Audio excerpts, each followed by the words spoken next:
Hey, listener, what's up? Thank you for pressing play. This week on the Jock and Nerd podcast, the pop culture peak geek bloodbath continues as we give you our spoiler review of Game of Thrones Season 8, Episode 3, titled The Long Night. Geekerific! Does it live up to the hype? You'll find out. Plus, Avengers Endgame breaking all the box office records, and we pick the winner of our April Patron Pledge Drive. All that and more in this edition of the Jock and Nerd Weekly for Tuesday, April 30th, 2019. This is Jason Hawes, and you're listening to the Jock and Nerd podcast. I've seen a lot of things in my life, but nothing freaks me out like antique porcelain dolls. No, even worse, puppets. Puppets come into life. But that's impossible, right? Right, guys? My spider shits are tingling. Check. Check one. All right. This is ruling fans out there. Let's give it up.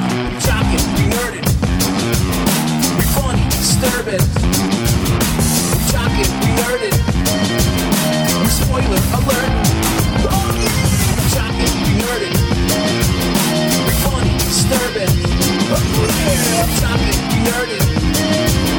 We spoiler alert.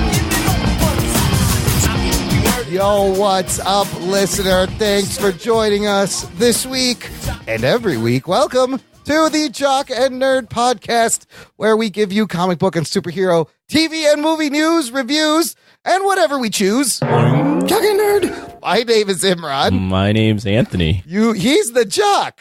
Did I throw you off? He's the nerd. You love that boing, don't you? I do. I wait for it. It's the ultimate cartoon sound. If I'm not texting, I'm waiting for that boing. And over there in the corner, that faceless Felty, the puppet that was promised. A Felty must give a name, and his is Rug Boy. What's up, Rugs? Good earth to you. And you gotta stay on script with Imran because it throws a ball. He does one boing, and I'm off my goddamn game. Oh, boy. You might as well rattled. be going into the night with a flaming sickle. Oh, well, there'll be lots of flaming sickles. Guys, Not today. Not today. They got snuffed. I'm still buzzing, though, from Endgame, from Game of Thrones, and from the fact that sitting in front of me right here is a bobblehead that looks like me wearing a fucking Spider-Man outfit. Oh, shit. For the new listener, if you didn't catch the end of last week's episode, the listeners got together, got me a custom bobblehead of my head, and I'm still I'm amazed. It's still like the most amazing thing. It's sitting. Somebody made that. Some little kid in China had to sculpt my face with his tiny little hands for like 2 cents an hour in probably horrible work conditions, and then paint it. What I like to imagine is that someone's just been stalking you this entire time and just slowly just constructing your face out of clay or pottery with his fucking dick and molded that shit with his dick so that make your Today fucking I will face. do the left eyebrow. Yeah. And it's that like thing's just rotating on a fucking Now, wait a minute. pottery thing. Is he just using no hands penis? Just penis. Or is he using his penis like a tool, like with his hand? Oh, that's a good... Maybe both. He's dick carving. I feel like you get more accuracy if you use your hand and your penis as a Well, tool. he gets the general shape of Imran's face with just the penis, but then to carve in the grooves and stuff, then he uses his hand with the penis. You know, that's funny because there's a spot on here. I thought it was fingerprints. I don't think it's fingerprints. No. Oh, shit. I think it's you just like if you look prints. close enough, you could see the pee hole like imprint on the clay. I like that we've just tainted this nice gesture. Yeah, like It's easily the most amazing thing that's happened to me because of this podcast. Hopefully, I've shared the pictures. More amazing than getting a video console. It's up there. It's Video up game there. console. The PS4 and this. Did you shove that controller up your ass yet? Maybe. it's also a rule on this show. If you don't know, new folks that are listening, tuning in, we have to say penis within the first 3 minutes, or like the show just goes off the Yeah, rails. they will cancel us. Otherwise, we get canceled and we're off the air. You have to mention some kind of penis and S if that's a bonus. Does this bobblehead have to go the same place where the PlayStation controller went? It'll just make the beard darker. Everyone wants to return to his original color. It'll make you Pakistani again. It'll reverse, it'll devitiligo me with fucking shit stains. It's not a bad idea. I will have shared a photo of this by now on social media, listener. on all our platforms, Facebook, Twitter, Instagram. I might do a little video story, be like, hey, look what I got. Hopefully that'll be up there by the time this show publishes. All right, enough of this bullshit. Let's get to the meat. The Jock and Nerd Podcast. The meat of today's show is the longest episode of Game of Thrones final season. Here's our buddy, the Night King. Hey everybody, how are you? What's up? Vladimir Furdik, the Night King of Game of Thrones here. Now sit back, relax, and enjoy the Jock and Nerd. Game of Thrones Season 8, Episode 3. Enjoy the last season, because this will be one of the best seasons ever. Jock and Nerd. Here's spoilers. Hit that Strap spoiler. yourselves in, you fucks. Spoiler time. Okay, I feel robbed because imagine the Night King spoke and that guy's voice came out during Game of Thrones.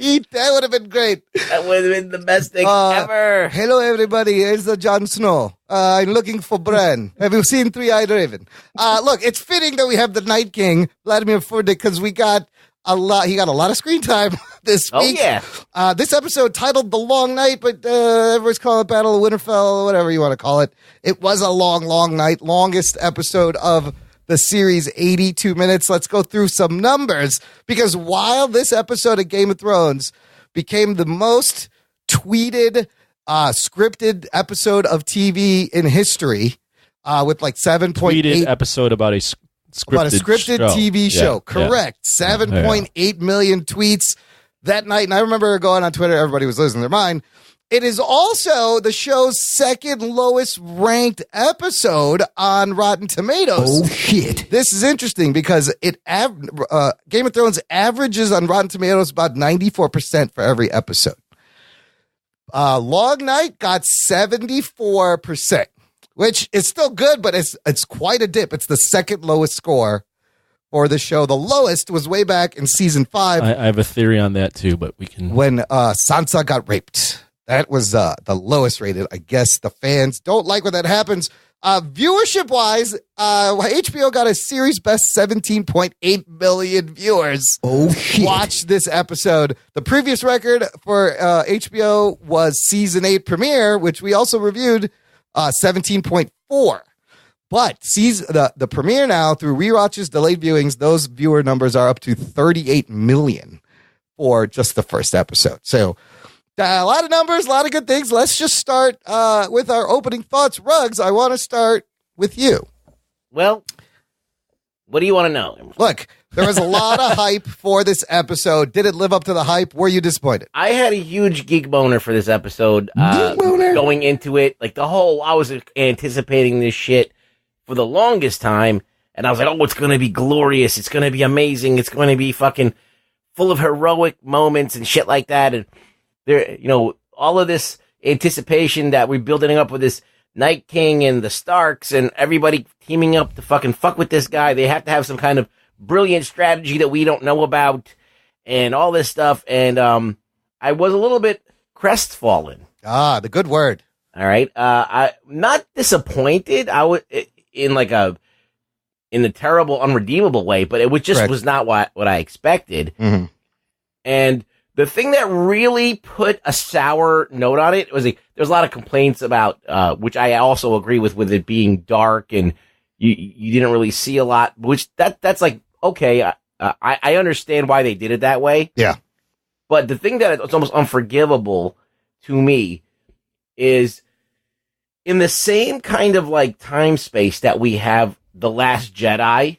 Yeah. And you have Snoke getting taken out unceremoniously before you even let that character breathe. And before you get to the end of the series. Yeah. Yeah. I felt like they just did a Snoke again. They Snoked the Night King.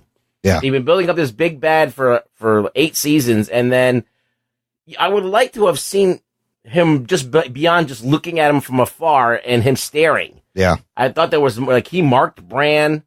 Yeah. Remember when he marked Bran? Yo, he had some dragon action there. Yeah, but he just stood there really. This is the extent of the Night King in 8 seasons is standing there. He stares at you. Yeah, yeah. And then sometimes he throws a spear. And then sometimes he raises his arms. Yeah, and like, that's it. That's about it. That's correct. That's so all I feel done. like that's not enough. Yeah. For me.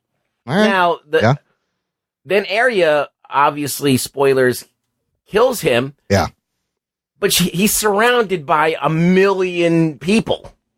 Yes. And that happens out of the blue. And I feel like maybe they'll explain where the fuck she came from in the next episode, but that's like too late. I can explain that actually. You want to see, I would rather have seen Arya like defying all odds. Ariel? From The Little Mermaid? Yeah, The Little Mermaid. Like, I would like to see Arya Stark. Or Arya Stark or Areola Stark, whatever you want to call her. Areola Stark is great. That's her twin sister. Well, we almost saw her Areola. Yeah, we did almost. And I would like to see the struggle of her making her way to the Night King. Sure. You know, and saving. When you think that she's not going to do it, then she does it. Sure. So I feel like we were robbed of that moment. I would have been more impressed. It would have been more heroic to see Arya. Ariel. Am I saying it wrong? Arya. Arya. Arya. Yeah. Arya Stark. Arya Stark. Areola kind Stark. of Areola Stark. Area Stark. That's so funny. Area 51 Stark. Area 51 Stark. Anyway, I would like to see that whole thing, that whole process unfold. Okay. That's the heroic moment. That's like, that could have been No Man's Land. That could have been something. You know what I mean? But we didn't get that. Okay, look, before we get into details, Anthony, opening thoughts. Well, I want to comment real quick on Ruggs's on that point. Okay.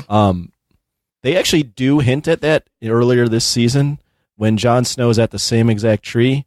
He turns around and Arya's there. And he's like, "You stuck up on me. How the hell did you do that?" She's just a ninja. So they were already hinting that she's just basically a ninja at this point. And they didn't. I understand Ruggs' point. They also showed one of the Whites like hair. Well, yeah, they said there was a breeze that went by. He looked over. By. Yeah. But like, she got through all those fucking White Walkers out of nowhere. It just fucking showed up out of the shadows. I mean, it's Game of Thrones. Whatever. It's Game of Thrones. Yeah. So I mean, they were laying the foundation for that. So it wasn't completely out of nowhere. I'm not saying it's impossible to like. There's a lot of people going around saying that this is a Mary Sue moment. I don't agree with that at all. No, she's a fucking badass. I just wanted to see her do it. She does earn it. She earns that kill. Absolutely. Without totally a doubt. We've watched her train and become a badass. Yeah. There's no anybody who utters the word Mary Sue in terms of Arya, they're fucking idiots. No, I don't know what that means. They've not watched literally 8 seasons of build up for this character. Right. Absolutely. Yes. I just would like to have seen that instead of getting that kind of like robbed and like this, like she vanishes out of thin air like a ninja and just does it. I was like, that's it. I would have liked to have seen the Night King get into battle or something and actually trade some blows or maybe even say something if he says something. So I don't know. I am kind of split down the middle on this. So initially watching it, I was hyped, but I was also like, this is a weird week. I didn't think this would affect me, but it might have. I was still reeling from Endgame as I watched this. Yeah. So like this movie had almost an impossible task of living up to what I just saw on the big screen. Yeah. Which I don't know. I might have come in with almost a too high of an expectation. We shouldn't have expected I don't know if that. That doesn't ring true for me because I watched Battle of the Bastards right before I watched this. Yeah. And that was a fucking epic. No, that was great. Same director. That was great. Same guy. Moments. Like I always talk about this moment when the Knights of the Vale come in at the very end and they just start mowing them down. Yes. And you're just like, fuck, yes. There was not a moment like that. No. You were robbed of something of getting hyped up at all. Like even at the end when that whole episode, they were getting pushed in and there were piles of bodies and then Jon Snow was under them. He couldn't see what the fuck was going on. So they had like that whole thing of like the desperation and the losing of hope and they're going to lose in that battle too. So all of the same notes were hit, but they were just robbed of big moments, I think. Right. So, there you go. So I don't think it's an impossible thing to elicit that kind of reaction from Game of Thrones because Endgame can do it and Game of Thrones has done it in the past. You just gotta shoot the battle during the day, you motherfuckers. No, I don't even think it was during the day. I just think that they hung there too long. You know, after the dragon fire started coming down, there should have been a little bit, okay, let's bring up the light a little bit. Maybe it's getting like, starting to... The sun's coming up. Yeah, or at a certain point in time. The episode, it's titled The Long Night. Right. The whole point was for them, the darkness, the night, to come out and attack them. And I think it did do that. Anthony, we still haven't got your overall thoughts. You want to Rudge has a lot of thoughts. He really does. He's been kind of dominating. Sorry. That's all good. I'll lay back right now. I'm thinking about how Areola's right now. Look, Areola Stark. Yeah. So, yeah, I mean, I think I did have a very high expectation for this. I think they definitely... I like to think they kind of took a risk with this, because they could have followed the format of Battle of the Bastards and Hardhome and the battle at Castle Black and even Blackwater, where all those episodes were very easy stories within the battle to follow. Blackwater's pretty dark also. It is, but you can follow what's going on. This one, I think they deliberately made the choice to make you disoriented the entire time. Yeah. You know, they put the dragons up in the fog, and the fog comes in, so you can't see what's going on there. You have a ton of it's very darkly lit, and you have the Army of the Dead just coming from all different angles, and you can't really tell where it's coming from, who's getting hurt, and even at the castle, everything's kind of like bleak, and you can't really tell what's going on. And chaotic. It's chaotic. You're kind of going through what they're going through. Yeah, and in that sense, they really immersed you in the chaos, but the drawback to that was I just couldn't figure out what the hell was going on at certain times, which made for a very strange experience. It wasn't as satisfying. No. Like, if you're on the Patreon, you listen to what I said on the page, it's basically the exact same thing. Is that, like, they went for this atmospheric, visceral quality to put you in the battle. A Saving Private Ryan type of feeling. The darkness. You're sensing the fear, being overwhelmed. Right. And it was a sensory experience, but at the same time, I feel like not for this episode. Like, I feel like after all this anticipation for this battle, to kind of maybe use that in the entirety of the battle, I think it'd be cool for the beginning, maybe. I would say maybe the first 10, 15 minutes of that battle, and then you could, as I said, as the dragon fire comes down, they light things up, you should be able to see more and more stuff. It should kind of start expanding, and then there should be moments. So it was a choice to do it that way. It's a deliberate choice, and it's totally deliberate. For me, same thing. Overall thoughts. I have mixed reviews. I've heard. I mean, the reaction. Wasn't even finished. Oh, you're not done. Go ahead. No, but you can go if you want. Look, the reaction. I'll go after you. The reaction on Twitter and people on the internet is crazy, because I've seen everything from "this is the best episode I've ever seen" to "terrible, worst episode ever." And they're both right. I'm right in the middle. I have mixed reviews. There are things I see what they were doing, but I don't know if they succeeded. They've had other battles that were better. It was still pretty tense. And some of it was really gorgeous. But am I supposed to bump up my contrast on the screen to be able to, is it my fault that my TV sucks? Like, it should be made for the lowest common denominator fucking screen.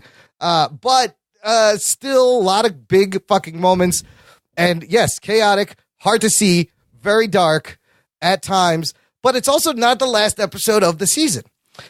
We're in the middle. So I'll tell you one thing, unexpected, and in multiple ways. I did not expect for them to win. I expected more people to die, and I didn't think it would be such a definite piece of closure. Right. I got more thoughts. Okay. They definitely made a risk with that choice, and for me, it didn't pay off completely, but I understand what they were going for. I was a bit disappointed in the fact that there wasn't more to the Night King. Yeah. When he dies, I go, as Rug Boy mentioned, I was like, that's really all there was to the Night King. He was just basically a hurricane. Yeah. They hinted that the fact that he wanted to erase history, but I wanted to, who was the Night King? I wish we'd learned more. Yes. Yeah, I wish we learned more. What was his deal? Who was he? Exactly. Why? What was, we built to this, all up to this, and then the Night King's he's just and evil. The show is all about lore and mythology. Where's your fucking lore with this guy? Exactly. So all those things were drawbacks for me. Now, in retrospect, with it being Arya and someone's seeing a lot of the videos. Screen Crush put out a great one. It's quite amazing that they've been building up to Arya this entire time, and they've been just hinting at it. Yeah, they've been showing us. Yes, I mean, Melisandre saying she'll see her again, green eyes, blue eyes, brown eyes. Yep. All this training leading up from the god of deaths, or what was Syrio? It started with season. Dancing lessons, right? Remember? Syrio, yes, and then her joining with being with the Hound, and then the Faceless Men, Bravos, and even Sir Beric Dondarrion. Like none of these things, like they were all little hints that I never picked up that Arya was going to be the one. And quite frankly, it looks like Arya might be Azor Ahai, which is the prince that was promised as well. She's the MVP of the fucking episode. And throw on to that the fucking memes that have come out since this. Yeah, putting her on the throne. Sitting around the throne. I know Imran's not a sports guy, so don't comment. But they've been comparing her to Michael Jordan and saying she's the greatest. She called game. There's so many fun things. The GOAT. There's a T-shirt of her jumping up like Michael Jordan. It's having a dagger in her hand, and it goes Arya. I mean, there's so many good memes that have come out now it's pretty fucking funny. It was kind of a Jordan leap there. It was. Yeah. So, but I like in retrospect what they've like how important they've made all those prior episodes of Arya, because it's literally all been building to this. We just didn't know it. Yeah. So in that respect, I really did appreciate that it's Arya. Yeah. And not someone obvious like Jon Snow that kills the Night King.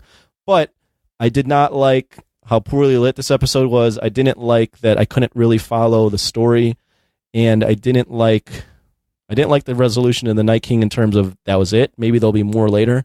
Also, I liked Theon's death because I thought that was really good. Yes. I enjoyed Bran telling him he's a good man. That comes full circle. Yeah.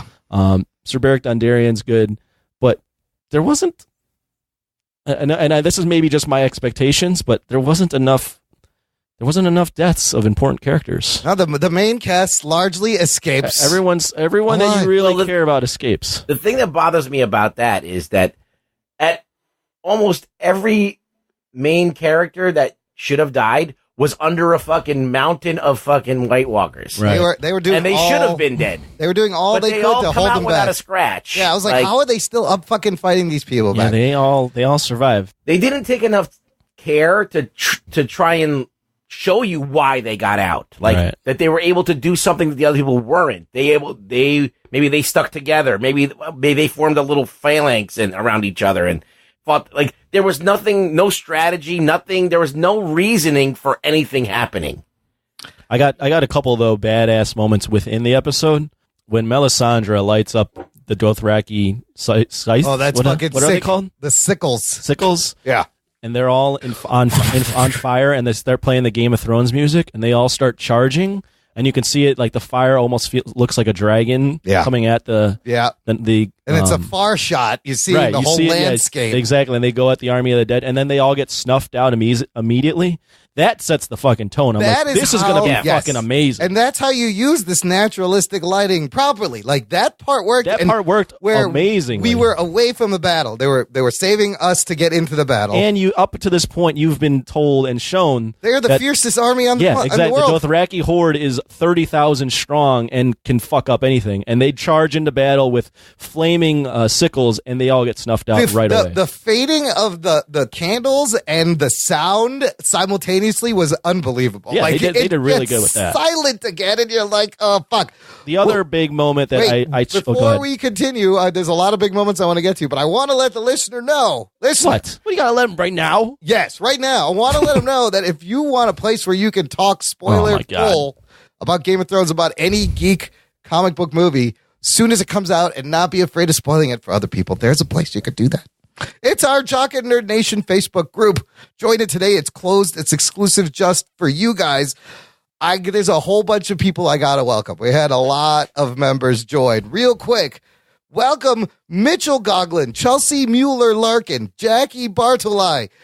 And these following people, I believe, are all friends of Lensations, the amazing Lenny Romero, Chris Eaton, Larry Quach, Zaki Hassan, Gerardo Torres Rodriguez, Jonathan Peterly, Gilbert Mendola, Otiu A. Carrillo, Jupiter, Cindy Manco, Carlos Carrillo, Franklin Corpus Aragon, that's a Game of Thrones name, and Gilbert Mendola. And thanks, Lenny, for adding all of your friends. Whoa, I'm getting the lensations. Larry Quatch, amazing artist, by the way. See him at G-Fest. Now, I want to go back to Mitchell Goglin for a second. Mitchell answered the questions, and Mitchell's one of the listeners I love because he finds us and he does all the right things. First of all, how did you find us? Mitchell says, I found you on Spotify while looking for something to listen to at work. What makes you want to join the nation? I've been a diehard comics fan since the time I could read. After hearing some of your movie reviews, I knew this was the podcast for me. Who's your favorite host? My favorite host is Anthony. His opinion may be out there sometimes, but I love his point of view on most subjects and films. There you go, Anthony. As do we. You got one. I don't know if I've ever had an out there opinion, but all right. I'm pumped. Yeah, me too. That's true. But Mitchell, also, thanks for joining. He followed us on Instagram. He joined the nation. I love when I could tell a listener has found the show and they just love it and they're all in. Fantastic. Great spoiler threads in there. Shout out to Blake Braden for doing all the Game of Thrones spoiler threads. And if you join, you could also see a picture of listener Trace Harar, who wore an Iron Man suit to prom. That's fantastic. Geek boner. That was amazing. And then that led to a lot of bad prom stories, which were hilarious also. Anthony, what was your prom story real quick? My prom story? Yeah. What do you mean? Did I go to prom? Yes. Did you go to prom? Yes, I did. I don't really have a story. I just went to prom. It was a good night. Did you close the deal at the prom? Did I close it at the prom? I mean, that night, no, I went with just a friend. So okay. That's nice. Ruggs, memorable prom for you? Didn't just Felties have proms? Well, I wasn't a Felty at that point. Oh, that's a good point. I started the process of becoming a Felty. I was in transition, but wasn't fully Felty until high school was over. All right, so good half Felty prom. Yeah, I went to the prom. Okay, great. You know, this is the one experience I can't relate to. You didn't have a prom experience? No, I did not go. You loser. I went to the prom with a pretty cute girl. Aw. Then I got hit on by my friend's date a little bit. That was weird. Oh, here's my prom story. So I was going with a friend girl, like some girl that I've been more than friendly with in the past. Yeah. And but she was just a friend at the time, and I called her and I go, "Hey, you want to go to prom with me?" And she goes, "You got to ask me in a way more creative way than that." Oh, you had to work for it now. Yeah. So then I was in broadcasting class, and I made a video where I recorded all of my friends asking, like, "Hey, will you?" And then, like, literally one word each friend. My God. So that was the way I decided to ask her, and she was like, "This still kind of sucks, but I'll go with the prom." I'm like, fine, whatever. Like, I'm not trying to impress you. Why did you make me work for this? See, it's a lot of bullshit. Women, they have control. They have total control. But I got another better moment in Game of Thrones. Okay, so we started with Melisandre lighting shit on fire. That was great. Was awesome. When she lit the trench too was amazing. That was okay. At that point though, it was double. Yeah, it was double fire. Like double fire. Yeah. She was there to do two things: light shit on they fire. All didn't do anything. Talk to Arya, and the best part was talking to Arya. Yeah. Okay, but, what's another best my other moment? big best moment? Yeah. Is when the Night King is standing there, and then Jon Snow's looking at. They're both staring each other down again. Yeah.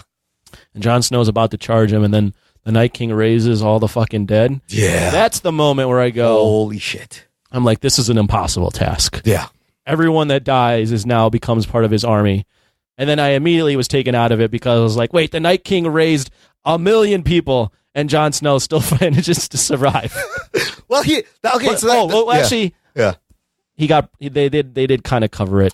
Daenerys came in, but yeah. he should have been dead by that point. I was like, you got to fight now. How are you fighting all these people while he walks But that was off? a badass moment when they all stand up. I'm like, ooh, how are they going to get out of this? Because you don't realize this is like the third wave of this battle is everyone that's already dead on the ground inside. It's just, and then that's where we found out, not a good idea to hide in the crypt. Yeah, it was a bad idea. Bad idea. But nobody really died. Nobody major. One that we liked died. Yeah, the just regular You just extras. hear a lot of women and extras. Just slaughtered. I mean, there was children being eaten and shit, but all the main characters, Sam, Gilly, all of them, they're fine. Here's another badass moment for me in which the littlest warrior takes down the biggest enemy. Great.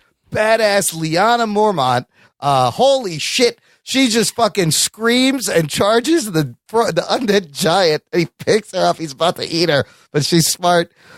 Dragon glass to the eye. Both go down. Holy fuck. She gets fucking crushed in his She hand. wants to be remembered. She did that to fucking go out memorably. That was amazing. Ruggs, give me another a big moment that stood out for you. Oh my God. I mean, I don't really know if there's a lot of moments that stood out besides the ones you pointed. I mean, the whole library scene was cool. I did like the library scene. I liked where you could A kind nice of little slow it down a little bit. Horror detour. It didn't really make any sense that there would be a completely empty library. No, for I that can long. explain. Yeah. I can explain I that said that part. too. I can explain that part. Go ahead. What? She was probably my thinking was she's deeper into the center of the castle where they haven't got there yet Maybe. because the swarm was all outside. The only thing is, like, the reason that didn't make complete sense for me is up until that point, the swarm was legitimately a swarm. They were fucking maniacal. Like, they were crawling over Climbing each other. over, yes. And then all of a sudden they get in this library and they're slowly walking around. Well, I would have felt like they would have just stormed the library. Yeah, and they started, just like, running. relaxed. Yeah. They're just like, there's some books in here. the Let's check Dewey it out. Decimal System is not easy to use. I've said this. Libraries need to update. Let's move away from the Dewey Decimal System because what the fuck? 749.769. How am I going to find this? This means Like, nothing. they don't like reading in those times. Plus, I love that the zombies are smart. Well, they're an extension of the Night King. They're checking under tables. They can wield weapons. But it's fucking horrifying. It's really scary. But she does a great job of slinking around, leading up to the part of getting trapped in with Melisandre. What is that whole thing with Melisandre? What's that Hey, exchange? okay, what does that mean? Let's talk about this. Which exchange? When she talks to Arya? Yeah. Yeah. So the last time they met was like season 2, Right. season 3. And she says to her, I see darkness in you. You will Right. be shutting eyes, brown eyes, blue eyes, green eyes. You will shut them. I will see you again. So she comes back and reminds her, and she's like, I know you. And brown eyes, blue eyes, green eyes. Brown eyes could be taken as Walder Frey. Right. Blue eyes, clearly the Night King. And who has green eyes? Fucking Cersei. No, but backing up on that. Yeah. Well, the way that exchange kind of made sense for me is, I think at that moment, Melisandre even mentions Beric Dondarrion. He died for a reason, Saving her. to save her. I think in that moment, she just realizes that Arya is her prince that was promised. Which is why she kind of just went out at the end. She's like, I'm done. Right. That's why she was. That's where the way I read that is. She thought it was Stannis, then she thought it was Right. Jon, and in Right. that moment, she goes, "It's Arya. Arya's the one." But like, okay, so she's in the library getting protected, right? Yep. With those guys. And I then guess, she or takes whatever. off. She sees Arya's there and she goes, well, I gotta leave. And that's it? Like, there's nothing else goes on there? She doesn't, No, she had that exchange with Arya to send Arya to the Night King. I mean, Yeah. I think that there might And be then something she was done. revealed later. Maybe. Probably. Maybe. What she does though, because Arya in that moment's actually going back to being a little girl. She's running. Yeah. And then when she gives her that line of "What do we say to the god Oh, of that's a death?" fucking great line. that turns Arya back into her badass self. And Not she's like, today. "Not today." Like that's when Arya realizes, I'm still a fucking badass. Is And that it's time because is to that a turn- callback to the Bravos time? No, that's a No. that's a callback to season 1. Oh. Sirio, whatever his fucking name is, teaches her that as he's teaching her with the wooden sword. What do you say to the god of death? And she Oh, goes, he "Not said today." Shit, I knew they said that before and I couldn't remember when. And Melisandre in the beginning of this episode walks by Grey Worm knowing that he's from Essos and goes, "Valar Morghulis." Yes, that's great. And he goes, Yeah. Valar Doharis. Yeah. It's fucking awesome. And I mean, so good. the episode overall, like there's a lot of like good moments. Yeah. It just cohesively as a story didn't work as well as it could for And me. also interesting, not a lot of dialogue. When last episode was amazing dialogue, amazing Well, conversations. I mean, come on, but man. it's a fight. It's a fight. Yeah. It's a battle. What are they going to stop and start talking to each other? The one thing I really can't defend, like I can defend all the dark phonetic shit on the ground with the fucking zombies, but there's no reason this dragon fight in the sky should have been so hard to follow. Yeah, that was really hard You know to what I'm follow. saying? Like I didn't know. You couldn't tell I couldn't tell which dragon was which. Yeah. But Who when was on which dragon? Right. when they went above the clouds in the moonlight, beautiful, gorgeous shot, right? And then they would just dive right back down. That I liked when the dragons are fighting. fighting, Yeah. like actually fighting. It feels brutal. Yeah. It's not clear enough to tell what's happening. The dragon fights, they happened in a way, I guess, to save money. Maybe, I don't know. Maybe. A lot of CGI. The other thing It is a ton of CGI. The other thing I kept thinking is, how the fuck are they holding on to these fucking dragons when you're dive bombing and turning upside down? I figured that they would have some kind There's of no a harness. rig at some point. There's nothing. Yeah. How are you still on this fucking dragon? Yeah. that I don't care about. Okay, let's talk about this. Daenerys fucking Dracarius the Night King with Dragonfire. We already knew that, though. We found out it does not kill him. We already knew Why? that. How? When? I mean, wow, how? When they're taking down, when they're going after the three-eyed raven, the children of the forest light up a fire right in front of the den that they're in, and the Night King literally walks through the fire. But Bran last episode said he doesn't know if Dragonfire hurts him. No one has tried this. They showed, though, that he could walk through the fire. So then that begs my second question. Is he possibly a Targaryen? Oh, shit. Not anymore. The Night King? Yeah, he doesn't get burned by Dragonfire just like Who knows? Daenerys. Maybe. I mean, it's possible. So, I don't know. I have a lot of questions. Let's talk about the deaths. Here are the definitive deaths of this episode. The Night King, of course, going out really quickly and unexpected. Kind of disappointing in terms of his death. Yes. Not disappointing in the person that did it. Correct. And like John had been hunting the Night King the whole time, but I love that it was Arya. And again, the show, I feel like they knew that we wanted everyone to die. We want this, and they don't give you what you want. They know what people want, and they don't give it to you. Lyanna Mormont going out. Wait, what do you mean by that? Like, I feel like they heard everyone go, half the cast is going to die, and we want Jon Snow to take down the Night King, and all the stuff that is expected, they do not give you. They subvert your expectations, which was the fact that she took them down, that this is the end of them. I don't think anybody was expecting that, and that's why they do these things sometimes. Well, they did do the move that she pulled on Brianna Tarth, too, in last season. Which one was that? When she like flips the blade into her other hand. That's that move. Yes. Yeah. Yes. That's that callback. So that's an amazing callback, but badass. And it's also the blade that was used to try to kill Bran. Hold on. I have the whole history. Yeah. After the break, we'll get into that. Lyanna Mormont, great death. Good death. Yeah. Dolores Ed, I was kind of sad. Sam's Night Watch buddy Ed. He's the last. There is no more Night Watch now. And remember, last episode, Night's Watch. They go, our Night's Watch has begun. While they're standing on waiting for the people to come. Well, it's kind of poetic. Now they don't need the wall anymore. The three people are cool. The horde is gone. And Ed saved Sam's ass so many times just to get killed. Beric Dondarrion, pretty good death. I would think he did have a purpose. He helped out. He was helping Arya. It was purposeful. He lived all this time to help Arya. Yeah, resurrected 6 times. To make it 6 or 7. Yeah. I think it was like 6 or 7. I was like, you can't bring him back one more time? It's not gonna work this time. No, the dude with the top knot's not there anymore. No, but Melisandre's there and she's done that shit. She could have brought him back. She could have brought him back. But he served his purpose. He did. His mission was done. How about Samwell Tarly just lying on bodies and crying and just stabbing whatever's around him? I thought that was funny. He should have died. There's got to be a reason he's still alive. He's gonna be the maester. Or this whatever. This one kind of hit me. Jorah Mormont going down, unrequited love till the very end, protecting his queen till the very end, and this dude was getting stabbed multiple times. Would get back up. I was like, God damn, that's crazy. And also Daenerys, when she fell down, I was like, she's never been in battle. She doesn't know how to fight. She's never fought anybody. But she got help. Theon Greyjoy, I think, a perfect death that fulfills his destiny. He had the best arc on the show. And when Bran tells him he's a good man, that's all he wanted. Thank you, Theon. Yeah, that part I was like, oh, that's a little rough. Like, I didn't get choked up, but I could see people maybe crying at that point. That's all he wanted, was just to come back into their good graces after fucking things up. Stark.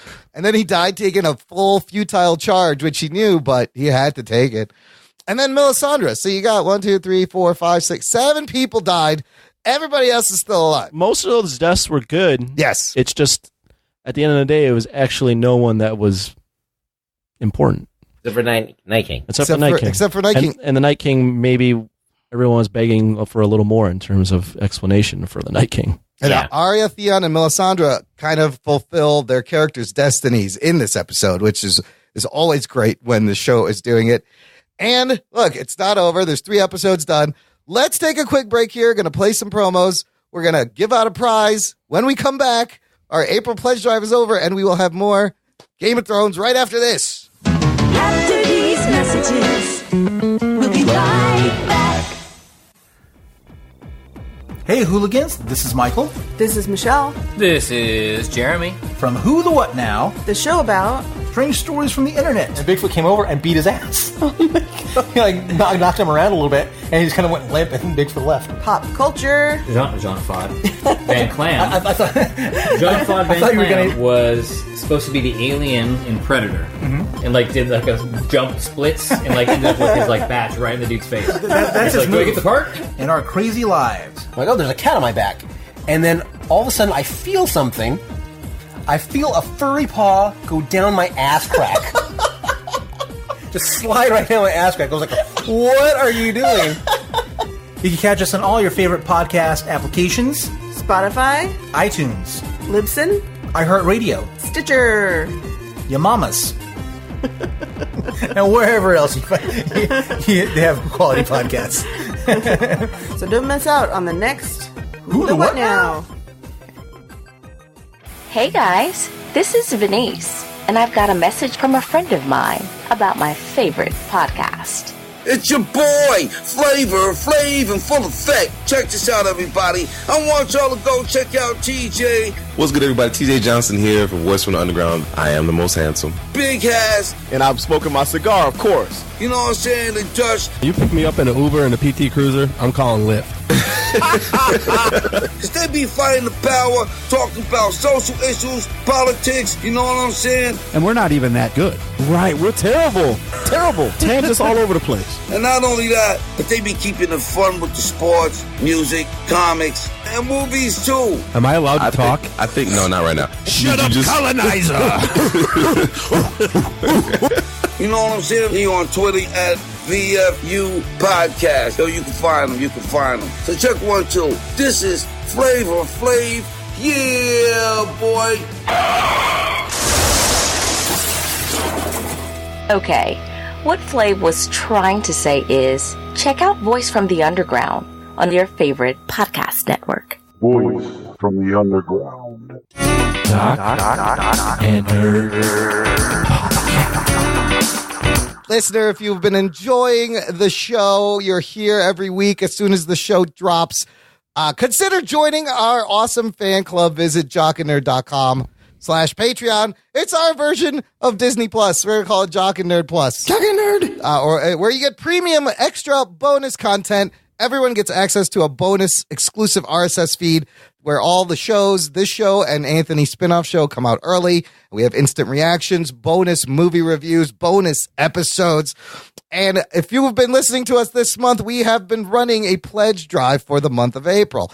Here was our goal. We wanted to get 15 new patrons by the end of the month. And if we did, all 15 of those people and anyone who increased their pledge would be going into a random drawing to win a Jock and Nerd prize package, which consists of a t-shirt, stickers, a movie of their choice to be reviewed by us, and a video shout out from us. Here's what happened this week, and then I will give you the final tally, because this is it. We're picking a winner.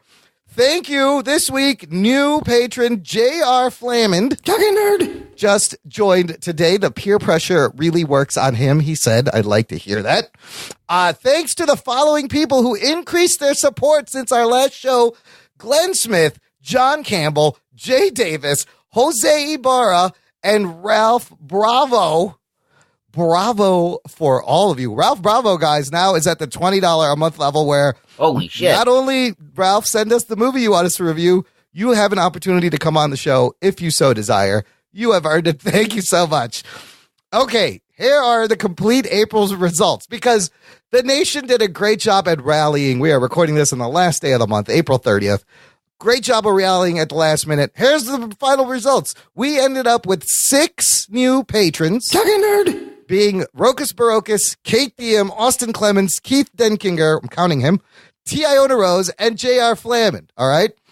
Then 9 other people helped out and increased their support. Huge thanks to Blake Braden, Lisa Morrison, Jesse Rodriguez, Glenn Smith, John Campbell, Jay Davis, Jose Ibarra, Ralph Bravo, and Dope Pope with his one-time donation at the very beginning of the month, April 1st. He was the first one in. Let me stop you right there.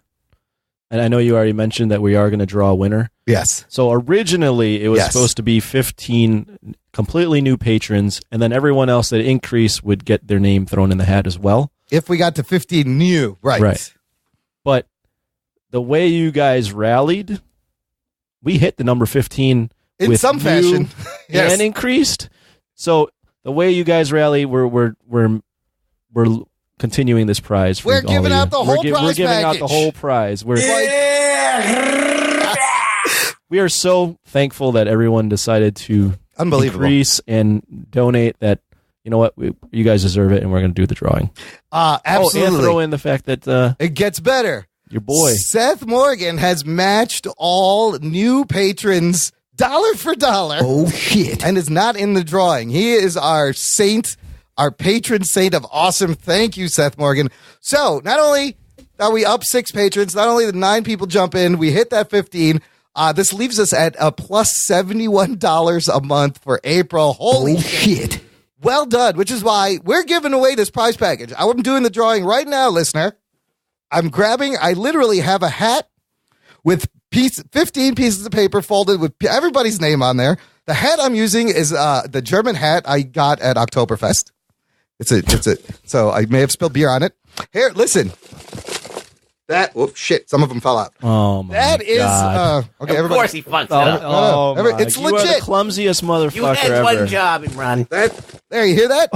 I'm pulling a winner. I'm sticking my hand in. I'm rooting around. He's just touching his balls. I'm listeners. I'm scratching my balls. Wow, that shouldn't be there. I'm going to have to get that checked. Okay. Here we go.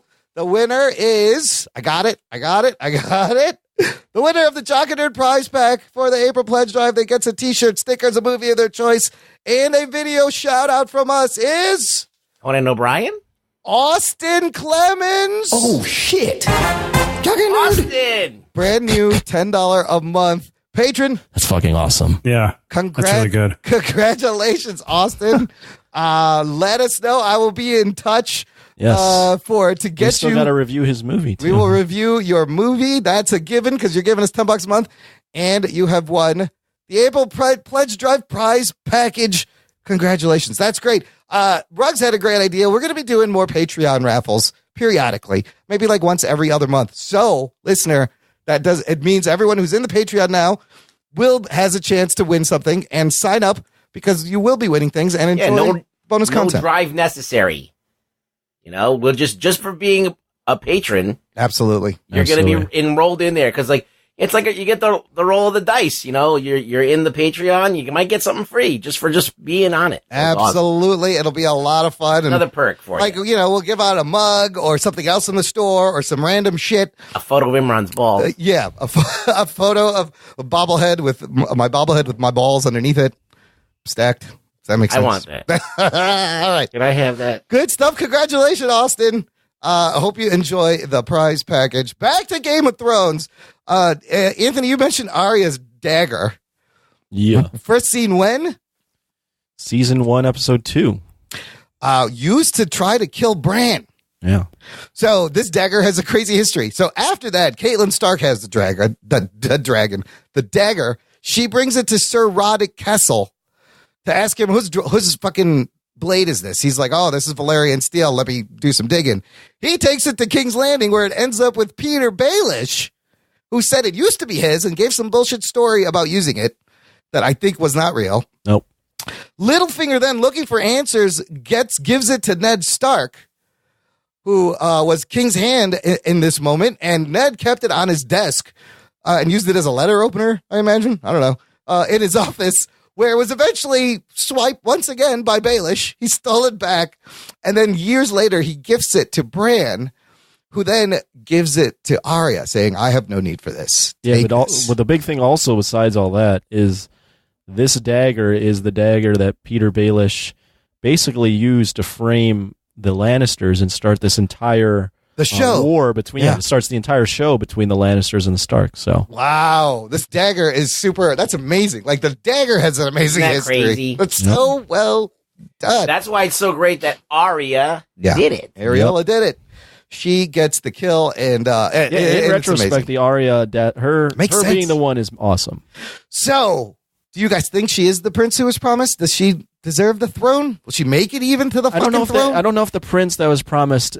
I always thought it was someone that was going to end up on the throne as well. Yeah, maybe I not. don't know if that means that anymore. Maybe the prince that was promised is just the person that saves them from the Night King, from death. Oh, possibly, yeah. And also, as Missandei points out, Azor Ahai or whatever, what is it, Azor Ahai? Azor Ahai, prince that was promised. It's not, there is no term in Old Valyrian for prince or princess. So the correct pronunciation or translation is prince or princess. It's a non-gender word. There's a lot of words in other languages that are like that too. I think Arabic has a bunch of words like that. You guys got to check out the Screen Crush video they put out about Arya being the one.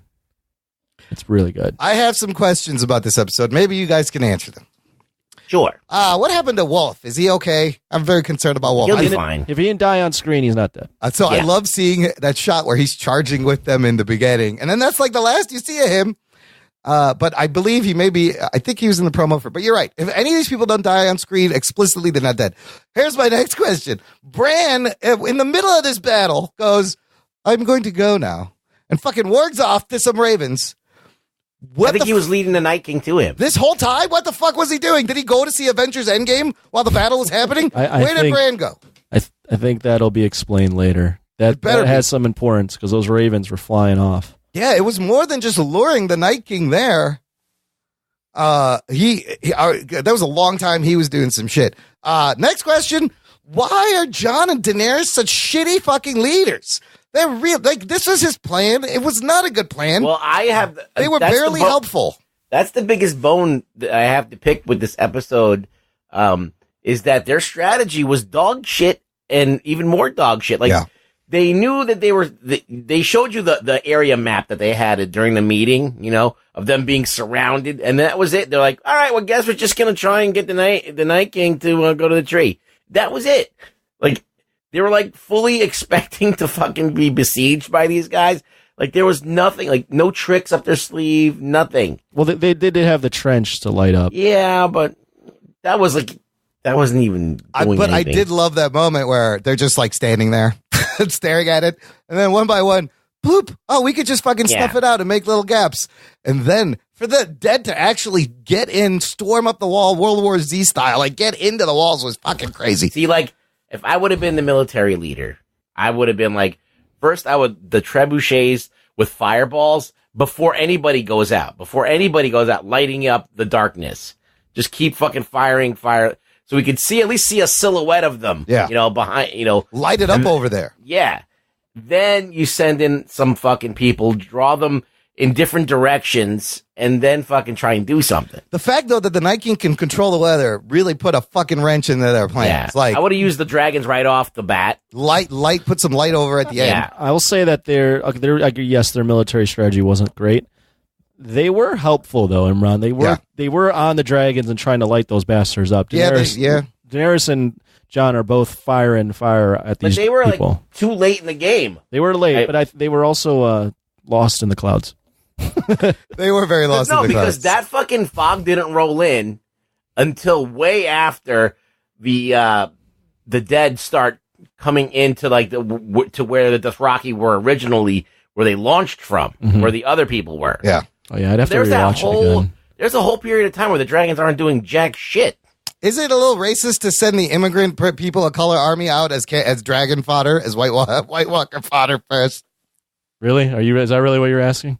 I saw somebody post this, and I was like, "Oh yeah, that's a good point." That's a Twitter post. It's an interesting way to look at it. But man, I look at it as, I'm going to answer this as seriously, even though I shouldn't. I look at it as this was the best they had, and they were going with the best they could go. Yeah, because maybe then they don't have to fight them at all. Right. But man, after that, I was like, "Oh shit! You just fucking." It sets the mood right away. It was great. You just added to his army. You just snuffed out the Dothraki horde, which has been built visually, but I felt that it was stupid as they were doing it. You didn't feel like it was like the dumbest thing. Like you're going in and not knowing what the fuck you're getting into. In pitch blackness. It was stupid. Yeah. So I was like, was it visually arresting? Yes. Was it completely stupid? Yes. It was both of those things at the same time. That's why this episode's so conflicting to me. I mean, I could follow. There's things I love about it, things I hate about it. I'm with you on that. I will agree. I'm mixed the same way. Like every other large battle, you can explicitly follow, see everything. This one, like I could follow like 70%. But if that was the desired effect to keep your mind like, what the fuck's going on? You know, the dead are like one unit, like so you don't really see individual deads. Ruggs, you shared a video of Howard Stern. Apparently, the whole Stern show did not like this episode. Well, That's Howard pretty Stern hilarious. especially did not like Yes, it. he was so bad. He was like calling for the director's job. Can you believe that? It's crazy. Whatever. He couldn't see shit. But like, you know, like he didn't really articulate why he didn't like it. But the biggest complaint that he had is he couldn't see shit. Yeah. That wasn't my biggest complaint. My biggest complaint is that you robbed me of moments. Yeah. And robbed me of building to a moment. And I think that's a more constructive complaint than just saying I can't see shit. I do hope they tell us what Arya was doing between the time she left Melisandre and the time she fucking comes out of nowhere. Why do you need that explained? I don't know. I don't need it explained. I just think that moment could be cinematic and great to remember. And it would the payoff wouldn't seem so abrupt and then feel so empty. You know what was cinematic? The fucking when the piano score comes in at the end and it's in slow motion. That whole fucking sequence was so great. That music was amazing, and the Night King slowly walking. Yeah, just everything in slow motion and just you literally just hearing a piano line. You know, gorgeous. It's so haunting, so well done. Every other this is my last question. We answered the other ones. So right before she stabs the Night King, I'm not sure what Jon is doing. He's running through the castle. I guess he's trying to get to Bran, but he's pinned down by the Viserion, the ice dragon. Mm-hmm. And at the very end, he just stands in front of him and starts screaming like, what, Jon, what were you going to do? What is your move here? Did you just hope that the dragon doesn't eat you? I didn't notice that. I think he was going to try and rush him. Yeah, I thought he was going to try to 1v1 the dragon. Yeah, I think he was going to try and fucking slay a dragon like a man. Right, that's what I got. And that would have been cool too. I thought he was going to kill the dragon because he had the Valyrian steel, and if one shot would kill it. Yeah, he just needed one little. But he's yelling at it. He's like, and then he the was thing trying just to fucking drops. fuck with it. Yeah, and he's trying to psych himself up. And then the thing does drop. Any other moments? I had another moment I just forgot. I'm literally I'm rewatching that scene with the Dothraki charge. Yeah. Again, really stupid, but beautifully shot. Yes. I mean, from afar, from where Daenerys and Jon are, it literally looks like a fire dragon. Yeah. No, it's a dragon. Oh, it's in the a shape dragon. of a Yeah, the dragon. shape of a dragon attacking the Dothraki. And then there's like one quick shot where you see them run into something really big. Yeah, but then it cuts away again. Undead 1-1, and you're just horrified because you see the flame snuff out. But I do love that they started there, wide, zoomed out, and then we zoom in closer and closer. Oh, I remember the dragon shit and the blue flame shit gave me a little hints of Godzilla feel. And, I was like, that's kind of cool. There's a kind of like a kaiju movie thing going on here. But, yeah, there is a little kaiju action. But, do you think the dragons survived? Well, obviously Yes, he Viserion did not. Yeah, no, he did. If you look at the preview, there's 2 dragons flying. Yes, correct. So, but the ice dragon's down. That was a cool shot. I'll throw that in. Yes. Where the dragon is sitting there and he's getting swarmed by the undead, and it looks like little ants all over him. And he's trying to shake them off, They're and then he stabbing takes him. off. And there's little things and then they drop and they get up and they go towards Daenerys. I was like, oh, fuck. But I also love the moment when Daenerys is at the body of Jorah Mormont, the Drogo comes back and like he can tell she's sad. They've suffered loss and he just kind of like lies down around them like a dog. He's like, oh, let me comfort you. There's another good moment. I forgot about this. It's a callback to Blackwater. Again, the Hound freezes in the midst of fire. Oh, the Hound's a little pussy sometimes when there's fire around. But he notices Arya, and that gives him reason to live. I love that. I mean, I kind of get the Hound when he does this because he does say, we're fighting death. You can't beat death. But he gives in really quickly all the time. He's like, fuck it. I'm not doing this. But then Barrick's like, what about her? And he points to Arya, and I do love that she inspires him. It's a great full circle for that character too, because leading up to this last season, all he's ever cared about is himself. Yeah, that whole weapon that Arya has is completely pointless. It was. He uses it for like She uses it like twice, and then it breaks, or she loses it. It was her excuse to bang Gendry. Yes, Yeah. that was our joke. And We're so listen, she literally brings him a drawing. She's like, you see this rod, and then you see this thing where you insert it. I want to do that with you. Make this weapon, that's and basically then what I let's was do saying. that. Yeah. Take off your pants. But yeah, it was. She took it apart, and she used it a little bit, and then she fucking lost it. And I was like, that's it? It was a fucking subtle metaphor for sticking it in the hole. Fucking. Yeah. And how about that? Now Arya, juiced up from losing her virginity, just goes fucking ham on everybody. I think that was a big part of it, too. What happened to Gendry? We don't know. Gendry's alive. Yeah. Maybe not. He didn't die on screen. No, it's But just that's the thing. 7 people. You notice how we're not talking about Brienne. We're not talking They about didn't really do Jaime much. Lannister. We're not talking about any of the warriors. We're not talking about Grey Worm. We're not talking about anybody. We're just talking about Arya, basically, because the only one who had a moment. She had a whole scene to herself. Yeah. Right? So, yeah, not what I expected. If you were to ask me, they could have gotten what is moments this for going to them. be? Yeah. What is this battle going to be? Right. I would tell you, oh, the fucking dead are coming in, and this is going to happen. But and Jaime's going to he's going to save Brienne, and it's going to be really heroic. But then she's going to die anyway. I don't know. But like, none of that stuff happened. Ends none of those being a moments happened. clusterfuck. Again, stuff that you expect they never do. So I wouldn't call it a clusterfuck. I would just say that they took a risk, as I mentioned They're before. withholding all of those moments for this next battle. So the final, I think they're trying, exactly. I think they're trying to make it so the real war has always been the Game of Thrones. Well, that's my next point is they're telling us, look, the show's name is Game of Thrones. This was like kind of a side parallel thing. Now this is resolved. You just got to go back to, and I think to their credit, it's better when it's actual human against human army war.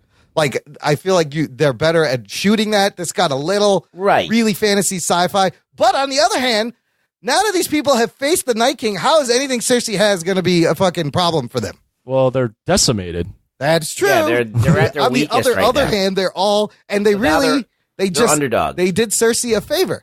This is what she wanted. No, Cersei's plan has gone perfectly so far. She's like, I will let them deal with it. They dealt with it. Now I'm just going to take care of them. What is the line from the promo? She's like, I'm going to get that pull that white bitch out or dragon queen or something. She said it was great. So now, but you nailed that line. I forgot what it was. But I'm excited. We haven't seen Cersei in 2 episodes, and I'm kind of really excited for it to get back to the actual Game of Thrones with political intrigue and castle drama and all the good shit that this show has been given. Well, I kind of disagree in that. Yes, it was. And I'm the one that made the Game of Thrones point, but I also think a big part of this show was also that Night King stuff. Like they were almost dual things that were equally important. It's like a Snoke moment. It's like it's a Snoke thing. It's a going to a Mike Tyson fight and it being over in 30 seconds. Yes, right. exactly. And you feel like you're shortchanged. Yeah. Like you build up this bad guy for Mike Tyson to take down. I'm talking about Mike Tyson like anybody ever saw him fight that's listening to it. Who would you want to use? Mike Tyson's great. No, you can use all right. Still works. So you build up this bad guy or this guy that Mike Tyson, like James Buster Douglas or whatever, but he beat him, didn't he? Or whatever. All right. Buster Douglas did beat Mike Tyson, yes. Yeah. So that's a stupid analogy. Damn. But whatever the guys that would fight Mike Tyson, he would like cream him in 2 seconds. You'd be like, that's it? I paid $100 This guy for is this. the fucking badass that's gonna take no. So Drop it's I got that same feeling. That's Arya's Mike Tyson. She fucking drop you in a second. You don't. Yeah. You don't. He is You Mike don't Tyson. pay attention for. That's the next meme. Yeah. It's it's an interesting choice to make it Abrupt. abrupt and to make it about the real Game of Thrones. So, and I'm hoping that since the last 2 episodes are like 80 minutes, that there's like it's a 2-part battle, and I hope it's in the daylight. I went into this last week and I said I couldn't have been more confident about Endgame and this Game of Thrones. Endgame for me delivered, and this one, if I had to honestly talk about how I really felt about it, I was a bit disappointed. So where are you? Let's where are we at? Where do you think is going to stand in the test of time, I guess, or looking back on it in a few years, are you going to want to watch this episode again, or do you want other people to experience this episode? Do you have to see this? Like, where do you stand on this episode right now? Do you want to wait to see how it falls in with the rest of the pieces? Yeah, I think it's important to wait till how it falls in, but on its own, like all those other episodes on their own really stand out, like Hard Home and Castle Black and Battle of the Bastards and Blackwater. Like those stand out. This one, like I wouldn't rate it with those episodes. So in that sense, it's a bit of a disappointment. But the story at large, you know, even just looking at Arya's arc, you're like, oh shit, that was fucking awesome. Like this is a perfect cap for her. So we'll see how it falls in terms of everything, but I was a bit disappointed. I feel like it's going to be one of those episodes that you're going to watch once because it's part of the story, and you can then move on and the Arya stuff happens. Unlike Battle of the Bastards and those other episodes you just mentioned that you want to go back and watch again. Well, I think it's also, to add on, this episode was so built up, especially with Endgame coming out this week, that I think it's going to be one of those that's talked about forever. Like, did you like that one? No? Yeah. Did you? Yeah. I liked it. You know, like it's going to be one of those divisive episodes. Now, had this been like the finale of the season, totally disappointing. But it's not. There's a that's reason. true. It's not. This I feel is like the midpoint. I feel like that. I understand exactly what it was trying to do. It was trying to give you that fog of war, that confusion, that fear immersion. I think Saving Private Ryan did it so much better. It also kind of dipped into some Walking Dead-ish kind of area. Yeah, but we're talking about like just that feeling of fear and confusion and all that stuff.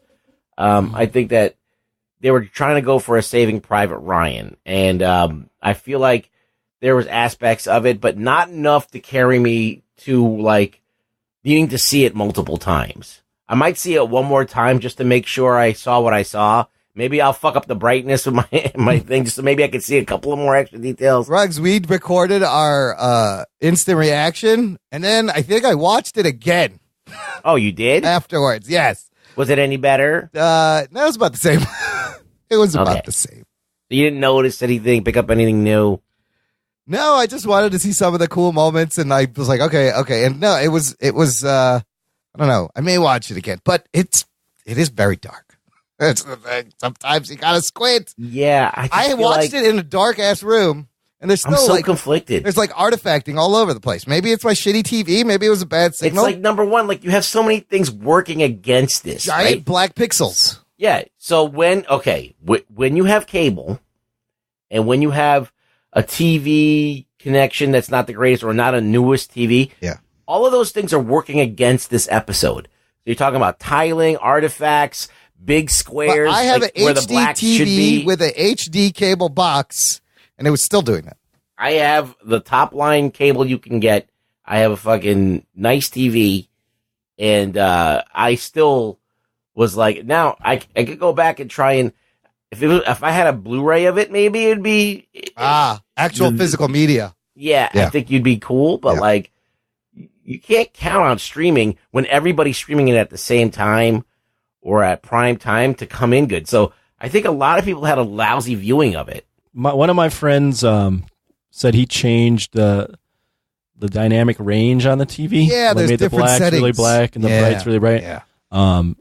And then once he did that, it actually was pretty decent to watch. It was in the OLED black pixel. Oh shit! He was able That's to, like the best fucking TV. Yeah, if you have an OLED, you're good. Yeah, so I guess apparently if you had the best fucking TV, it was okay. So that's what I was going to mention. The cinematographer has given out interviews defending his choices. He goes, "It's not too fucking dark. I know this because I shot it, and I believe they also watch back. They monitor on the highest resolution OLED TVs, which is great. But like in podcasting, what I do when I'm done editing is I want to hear the show on the shittiest headphones I have.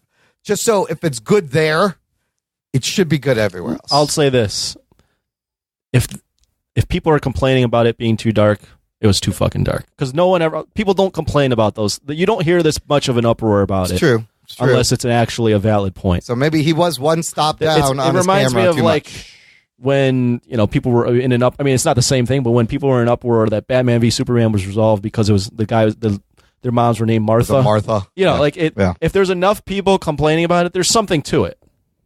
Yeah. Yeah. You have a point. This isn't just people being stupid on Twitter or looking for like not trolling. They're not trolling. Like people are mad because they couldn't see what was going on. Well, he was like, I wanted to do it in natural torchlight, and that's how you would actually see it if you were there. But then you're like, you're robbing We don't want to be there. We want to experience That's what it Stern said. through a cinematic lens. Right. It's naturalistic lighting. Where do you find the balance between naturalistic, candle-lit, torch-lit shit? What balance? Imran, there's plenty of things that are shot in naturalistic lighting Well, that listen, look better. the reality of how light is and your eyes work is that your eyes adjust to the dark at some point. Yeah. And then there's ambient light, there's moonlight, especially if you have white snow everywhere. It would be light's brighter. bouncing all over the place. Yeah, it would be brighter. It's a good point. So, but the clouds, he drew in the clouds and covered. I don't know. It's dark. It's dark. So, it was a dark show. It was dark. Fucking dark. They made it too dark. Let's hope the rest of the battles are at the fucking crack of dawn. I don't know. Wake up and have some breakfast. Kill some. Doesn't have to be at the crack of dawn. I just think high that noon. They had the tools. Yeah. They had dragons and dragon fire. They had trebuchets that fire fireballs. They had lit fire sickles that were all whatever, and they could have used that. They could have easily. If I was that, I would be light the trees on fire everywhere so we could see what the fuck's going on. Go send the dragons out, blow the trees up. That was supposed to be the trenches. That's actually what they did in Hard Home. Remember that? Oh, to set the lighting. Mance Raider says he's going to light the biggest fucking fire you've ever seen, and they light the forest on fire, and that's how you can see everything. Plus, you have the wall, which is white, so then that really helps as well. I mean, they had the trenches lit up that kind of gave you an outline and a little bit, but it was very whatever was close to the fire. What they did was they made the White Walkers black, which also didn't help. Yeah, they were very dark. They were dark, dark bones that were charging. I mean, it's kind of scarier when you can't see, and it's just a frenetic. It's just weird that the last shot before this episode is a White Walker in this, and you could totally see him. Dude, how about that's the funniest thing is the White Walker generals just walked in and just died. They didn't get any action. Nothing. They did nothing.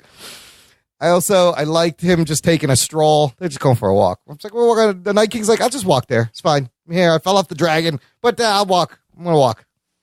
Need to stretch my legs. All right. I'm just so conflicted about this. I know. Me too. I am mixed. So, well, I mean, and again, we have to see the rest of the season, and maybe it changes. Maybe they'll bookend it with something. Maybe it changes things. I think that's also not good when you have an episode that should be all self-contained. I mean, some people are comparing it to like Zack Snyder directed this shit. I was like, oh shit, okay, shit. That's a little much. It wasn't that bad. And so on both ends, people calling the show terrible, worst thing ever. I don't agree with that. Now, on the other hand, the New York Times review said Game of Thrones Battle of Winterfell exceeded expectations. I cannot agree with that statement. Also, I mean, it doesn't have to be this fucking binary. No, it met expectations. They had some problems, but still. Fucking badass Game of Thrones shit. It didn't meet expectations. That's why there's a big I think uproar. it barely met some. It met but some. Not all. Right. Yeah. But the point is have a nuanced approach to this. There's things, I think, for the most part, other than Imran loves everything. Just kidding. I love it. Some other people love it, actually. Yeah. But what I'm saying is I think we've been very fair in that there's things that we liked and things that we didn't like. And they didn't stick the landing, but they didn't but it's not the end. We also acknowledge that we understand what the director was doing. Yeah. We're not being shitheads going, oh, it's too dark. Like, no, we gave solutions to the dark. Yeah. What can you do to make it better? Yeah. What moments could we have seen that would have probably had a little bit more, what could we expand on that probably would have been more satisfying for a viewer? Ultimately, though, like the amount of time and money, the 55-day shoot, I don't know. Maybe what was it for? That's what I'm wondering. We need 55 days so we can have a bunch of flames go out. I'm not sure. I know they rebuilt the Winterfell set for this season. The set looked great. And a lot of it was in the sky. So, 55 days, really? I don't know. I don't know, man. I don't know. It's weird. Okay. Good stuff. We will continue and follow through the last half. 3 more episodes left, fellas. 3 weeks and we're done. So, as much as this divided fans, I really think they're going to fucking watch it one more time. I think I got to watch it too. Yeah. I have one more thing. I'm going to turn the brightness all the way up. Yes. I do remember thinking prior and being shocked during that this Night King stuff was ending. Yeah. I'm like, wait, I thought they would have continued this. Yeah. But to Game of Thrones' defense, this is now the 8th season. Yeah. And there's only 3 episodes left, so They got to get the shit moving. They've got to resolve some shit Yes. pretty quickly here. So, And, I feel like Bran's still going to have another big part. Maybe the Night King isn't really dead. Maybe there's somebody else. you want to hear a theory, my friend? Let's hear one floated? theory, and we'll wrap it up there. Go to news. The green eyes, blue eyes, whatever. Yeah. Brown eyes. So everyone's thinking Arya is going to kill Cersei. And she might. Yeah. But the theory I heard is she's going to kill Jaime and then use his face Become to kill, Jaime. and then use him to kill Cersei. Oh, shit. I kind of like that. That's pretty good. That's good. Yeah. I've also heard the theory that Arya has never been higher, and this next episode she dies. Oh, no. Oh, shit. Oh, my God. I don't know if I could take that now. What did you say? That this is peak Arya. This is peak Arya. Everyone loves her now. The perfect time to kill her off. It Oh yeah, it absolutely that's is. totally Game of Thrones. And they would do that. Oh, shit. Now you just fucked my head up. But the only thing that I'm now kind of teeter-tottering on this stuff is I really thought this was an episode where we'd get some important character to die. Yeah. And the most important guy we got, Night King Theon? Maybe Theon? I don't know. Melisandre Jorah is kind of a main. Jorah? But these are all fringe, They're second tier. These are They're second tier guys. Supporting. So everybody's there. Tyrion's there. So listen, Sansa's we there. know this is all deliberate. I hope there's a good reason that these people have something to fulfill. If it seems like my opinion's going back and forth, it's because it is. Yeah, no, and I don't know what to make of this episode Me or neither. where we're going. This is where I am exactly. It's like it kind of fucked me up, and I'm mixed, but still entertaining television. What we're talking about. Yeah. All right. It definitely leads to conversation. Let's get to news from the nation. It's time for news from the nation. It's time for news from the nation.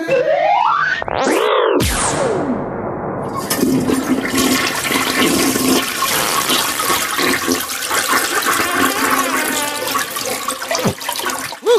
Do not go in there. Okay, this is the section where I got comments and questions from the listener from the Jock and Nerd Nation, but we have to start with the Avengers Endgame box office. You heard our review, and when we reviewed it, it was Saturday. The weekend hadn't been over.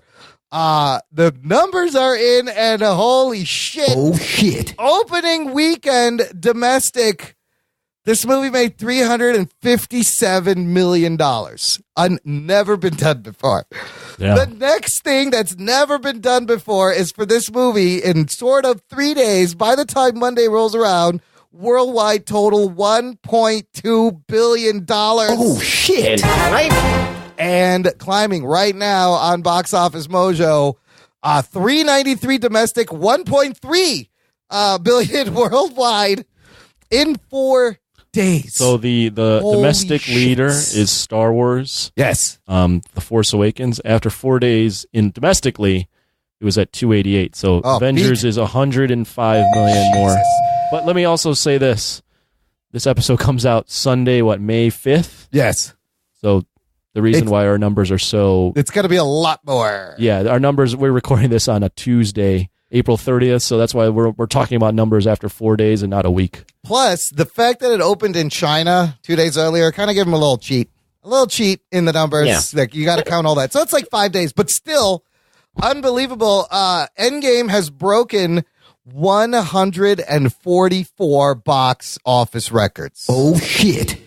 The main ones being 12 advanced ticket sale records, 44 opening weekend records, 29 single-day grossing records, highest global opening for IMAX and 3D, 50 IMAX opening weekend records, fastest to 100 million domestic, $1 billion worldwide, largest Thursday preview, largest wide opening per screen average, largest combined domestic weekend of all time, largest overseas opening of all time, largest global opening of all time. And that's just a few of the 144 goddamn records this thing broke. The Russo brothers now have $3 billion movies on their resume. Think about Speaking of $3 billion, you think it's going to make $3 billion? Yes, absolutely. $3 billion. Wow. Yes, Avatar right now is currently top at 2.7. I think it beats Avatar. I think it has a shot at making $3 billion. It's made $1 billion in 5 days. I got a quick comment for you guys. Yeah. If you want to read an opinion that is a little bit dissenting in terms of Game of Thrones, yeah, and someone that whose writing we respect, maybe not the most respectable person. Evan Faraci? Yeah, he wrote 2 articles that weren't a bit critical of Avengers Endgame on his blog. Cinema Endgame. Sangha. You said Game of Thrones. You're talking Endgame. Sorry. Endgame. Sorry, Endgame. Oh. We're talking about Endgame. Yeah. Is this points valid? He has some valid points. Really? Yeah. Ooh, I will kind of check that out. The gist of one of his articles is that Marvel has always lived in the real world. That what makes comic book movies work is that you can kind of see how this would fit into a real world scenario. Yeah, they kind of want to go away from that. And they've completely damaged the real world scenario by introducing 3.5 million people in the future on one day, which would completely bomb everything. And time travel. Yeah, I said that. Yeah. It would. But it would they're crush two the very good articles. infrastructure. He also is very critical of Tony and Captain America's arcs. He did not think those fit the character. Wow. Yeah. Wow. I didn't agree with him completely, but I could see his point. I like reading those kind of opinions too, and those other takes, like just to see where he's coming from. I still fucking love the movie. I mean, I'm good. Yeah. The way he describes it is it's an awesome movie-going experience, but when you think about it, which we kind of brought up, a lot of things kind of start to fall apart. Yeah. That whole 5-year thing is one of the hardest things. That's going to be an issue going forward. It's going to be a big that whole problem. entire universe. Yeah, it's going to be a big problem. It changes everybody's story. The only real way to acknowledge or the real way to handle it is to just ignore it. Don't ever bring it up. If they try to figure out a way to explain it, I don't see how they can't get themselves into more of a mess. It was a dumb idea. They had to force that kid. That's the reason that it was done, and that's why I hate it so much. Morgan Stark. But did you guys catch the callback to Infinity War where he's telling Pepper he had a dream, but it was a boy named Morgan, I guess. Yeah. Okay. But they end up naming her Morgan. But also, it reminds me of another similar time fuck up in another Marvel movie is the beginning of Homecoming, where it goes 8 years later. Yeah, the Russos even acknowledged that it should be 5 years later. That should have been 5, and it was also similar fucking what is this? What? And it's just weird that it's 2023 in MCU main timeline. It's kind of weird. But we got branch timelines. They're going to have fun with them. We're going to get TV shows. They're going to be like, remember 2014 MCU? You know what it we're reminds taking you me back of? there. Yeah. Comic books. Exactly. It's so comic Every book. time it changes from one author to another, everything gets real fucked up. Yeah. The continuity is always fucked with in comic books. You just go with it. You're like, all right, whatever. He's this thing now. Great. Brian Goff, caught in our spoiler thread for Avengers Endgame, caught a cameo that a lot of us missed. And I saw this article online, and there is a screenshot, and it is a cameo of none other than...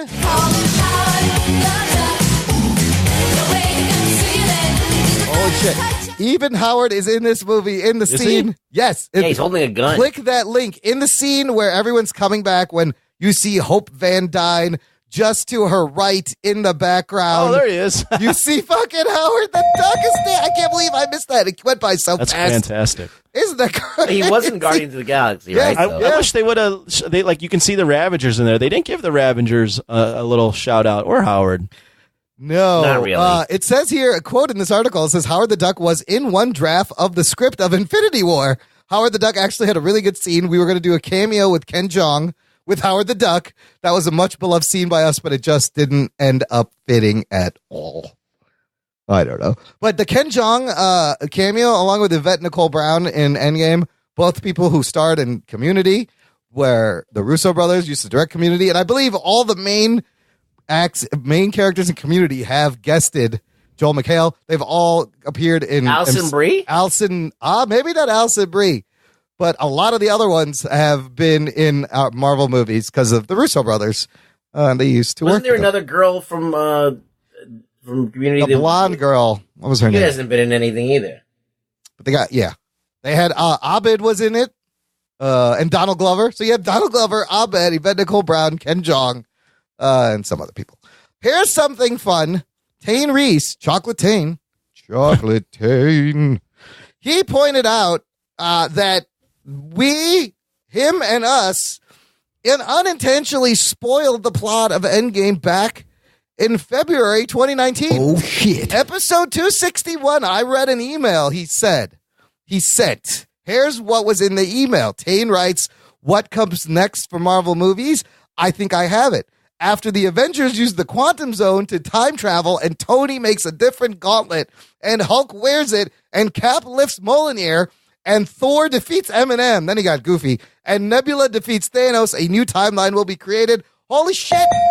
He was very close. He's like those 3 things in a row he nailed. Yeah, that's uncanny. He's a fucking Tane. Who's winning Game of Thrones? Can you look into the future? Tell us. Yeah.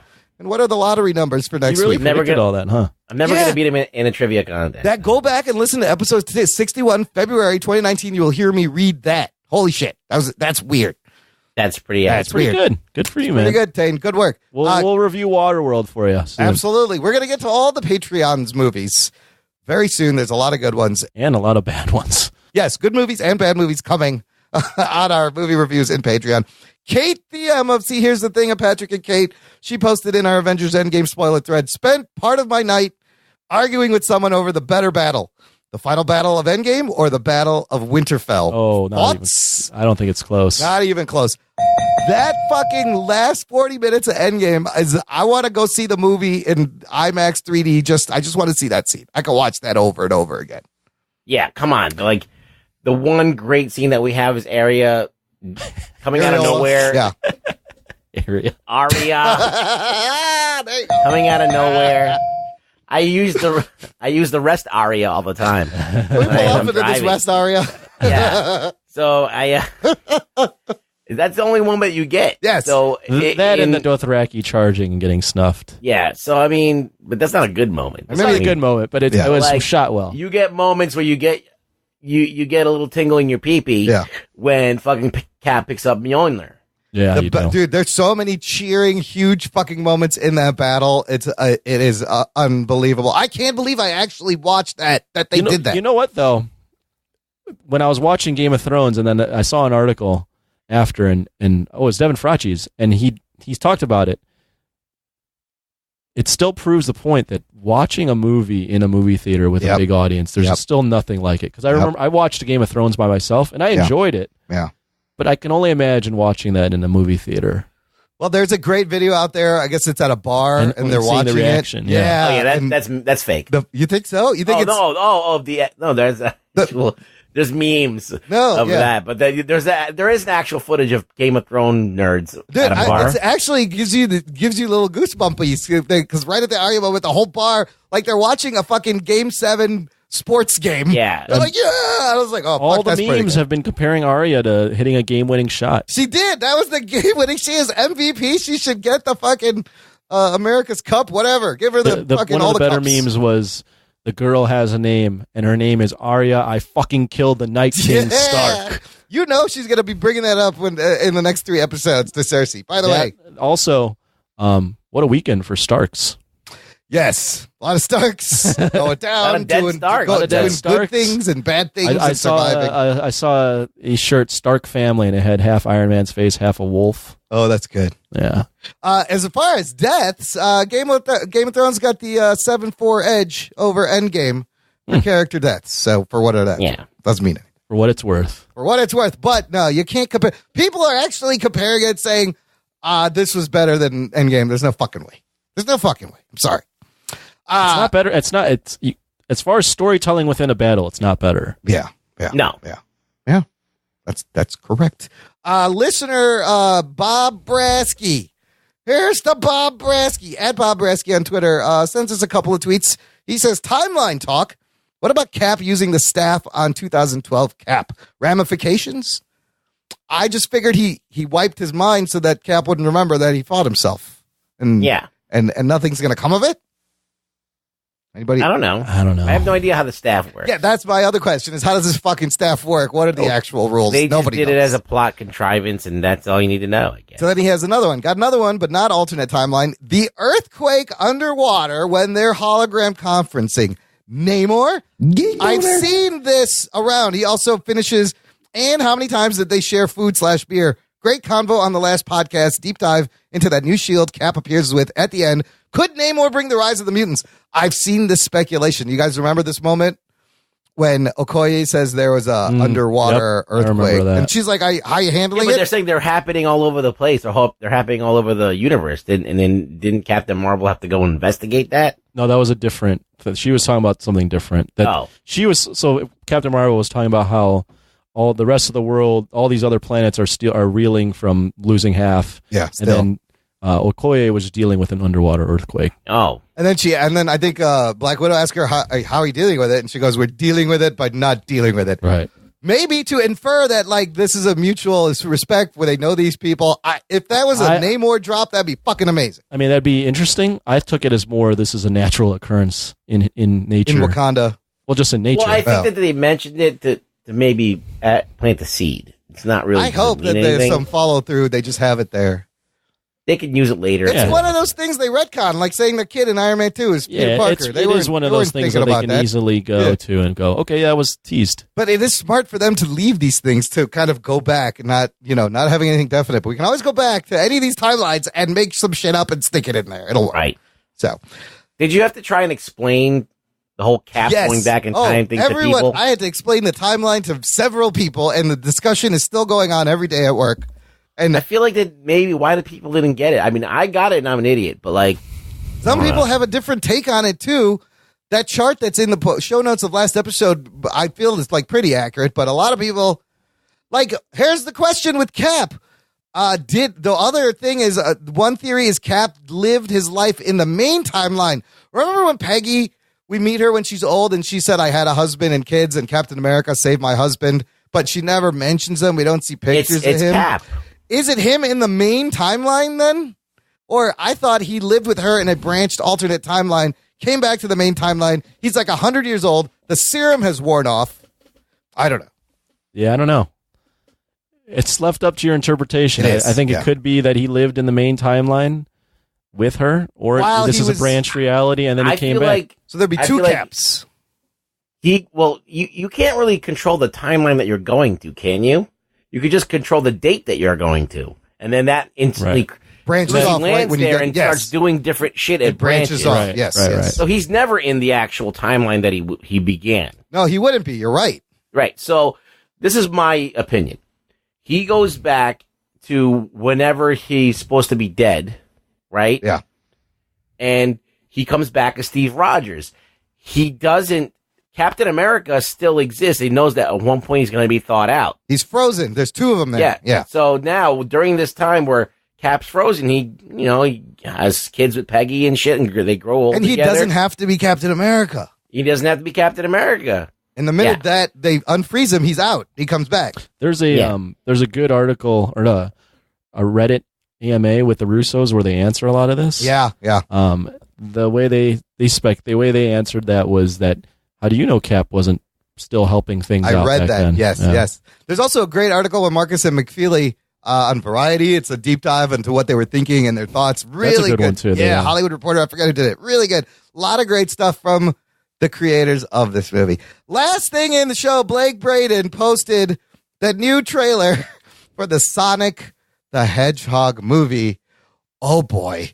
Oh, I love this. Okay, Ruggs, let's start with you. Well, it looks like dog shit. It's dog shit wrapped in dog shit. The only thing is, like, fuck that show. Whenever we see something that's wrapped in dog shit, there's always some like white knight that stands up and says, "You just don't want. It's not made for you. It's for kids. It's for kids." But now, like, everybody universally hates this. Yeah, it's not for kids now. Yeah, this is not for kids. Yeah, so like now, all these people who are like defending all these other stupid things for whatever political reason, like they all fucking hate this movie because it looks like shit. They should love Sonic because he's a non. You want to know why? It's because they love Sonic too, and they understand what it's like when something that you love looks like dog shit. It's a non-binary, gender-fluid, beloved mascot. What do you think of? What do you think of this in comparison to Detective Pikachu? I think Pikachu looks way better, makes more sense, and it looks like the thing. Well, I think people are pumped for Detective Pikachu. Yeah, that looks great. They've worked in enough references to all the other Pokemon and Pokemon fighting and all that other stuff that they feel like they're going to get some kind of allusion to what they experienced in playing Pokemon. Yeah. Or watching the cartoon. This Sonic thing doesn't look anything like the cartoon. Doesn't look anything like the video game. It's a cash grab from Paramount saying, I'm sure that they might go there, but the character looks horrible when it's an animated character. Why make it look so different? There's no reason for it. Honestly, I wasn't a huge Sonic player. I was more of a Mario guy, but I never imagined him being so tall and skinny and lanky. Like, I thought he was short, and he's got a nice chubby round beer belly tummy and short legs. And it just looks fucking creepy and horrifying. Anthony, did you play Sonic? What do you think how he looks? I was more of a Mario guy, so I had the Nintendo, so I was more of a Mario over Sonic, but I always enjoyed playing Sonic. It was fun fucking running around. It was too fast for me. It just doesn't... They did Masters of the Universe. They brought Sonic to our world, and that sucks. Wait, where does Sonic live? On another planet? He's in Sonic Land. Oh, wherever Sonic the Land. Sonic universe, where everything's a racetrack. And then Detective Pikachu takes place in the Pikachu world, or in the Pokemon world.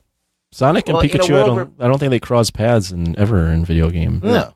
Well, you got Cyclops, you got Damien Dark, and you got Jim Carrey, which I think a lot of people are going to go to see Jim Carrey. When was the last time we saw him in a fucking wacky movie like this? I don't think a lot of people at all are going to go see Jim Carrey. At the very end, he looks just like Robotnik, but it is completely ridiculous. And how does this happen? And why are there giant mushrooms behind him? But that's Sonic World. I think they're going to they might dip into Sonic World. He just looks too much like a human. Like, why make him look like a little 10-year-old boy? I don't understand. With fur. I don't know. I just think that ever since the first photo was released online, people have been taking in huge, smelly shits on it. But look, there's huge wet shits there's nothing, on this fucking shit. There's no funny moments. Even the Jim Carrey stuff is not funny. Like, I didn't laugh at any of this. And I was like, oh my God, what is that fucking creature? Can you even tell what this is about? No, I don't know. He rolls, there's a hedgehog. There's weapons rolling around. It's ridiculous. It's stupid. Where's Tails? Yeah, why are they going to introduce the rest of the family? We are spending a lot of time on Sonic. It's going to make $1 billion. Mark my words. Yeah, defend it. Go ahead. I got nothing. I got nothing. I can't defend it. Anyways, I was just like surprised to see this trailer. Thanks to Blake. Honestly, this is the first I've seen the trailer. I didn't know a Sonic movie was coming out. Right. Came out today. So just wanted to wrap up with your thoughts on that, fellas. Good stuff. Okay, I lied. That's not the last thing. There's one more thing. I am cutting in here post-recording because we recorded way earlier this week. And Jason Dutch of the Voice from the Underground podcast is doing a great job sending in our Nerd Fantasy Baseball League updates. So for those of you in the league, here's the scoop. Here's the National Fantasy League update. What's up, nerds?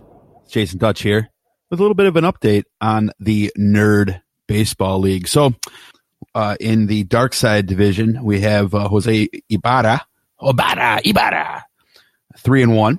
Pop Culture Cosmos, Gerald Glassford, 3-1. My Team 2-2. Matt Miller's Speedsters 1-3, and Blake Braden apparently did not come back after the Hulk snapped, was not reanimated, or at least has checked out because he's starting to hurt guys in his lineup. Come on, Blake, change your damn lineup. 0-4. Brian Goff leads the Thanos division in a 3-way tie with Jess Rivera and Imran's dark horse favorite, the one he's pulling for, Lisa Morrison, all 3-1, and therefore we have a tie for last place at 1-3 between Felix Winterbottom. He's got a nice bottom, and Winter is coming, and the backdoor sliders, Chaz Hebert. You know, both those last place teams seem to have a butt reference going on, but their bottom is very weak. Anyway, enjoying the show, guys. Thanks again. It's been an awesome week with Endgame and with Game of Thrones. We're loving every minute of it. It's totally mentally exhausting. Keep up the good work, guys. And Blake Braden, change your damn lineup. Talking Nerd. Ruggs, where can the listener find you online and stalk you? You can find me on Pornhub. In the Felty genre. Felty fetishism. That's right. Shooting ropes. Is there Felty porn? Is there puppet porn? Or yarn. I think there's puppet porn. Anyway, you can find me on Twitter at ReallyRugBoy, where I'm going to be taking on all of the Sonic lovers. Yeah, come at all the Sonic haters. Come at him, bro. For being hypocrites. Yes. Show notes for this episode can be found at jockandnerd.com/272. You'll find links to everything we talk about, links to the videos, how to get in touch with the show, how to subscribe, our Amazon affiliate links, which is another way you can support the show just by shopping on Amazon. Click through there first. Subscribe for free wherever you listen to podcasts. You can find us on Apple Podcasts, Google Podcasts, Stitcher, Spotify, and now Pandora. Talking Nerd. Hello, Pandora. I love, and a lot of people find us on Spotify. I love that. Follow us Instagram at Jock and Nerd and Twitter at Jock and Nerdcast, where you will be seeing a photo of me as a bobblehead. It's quite remarkable. You don't want to miss that. And if you like the show, listener, do us a favor. Tell your friends. I got to hear about your fucking bobblehead one more show. I love this bobblehead. I'll come over there and break it. So don't you dare.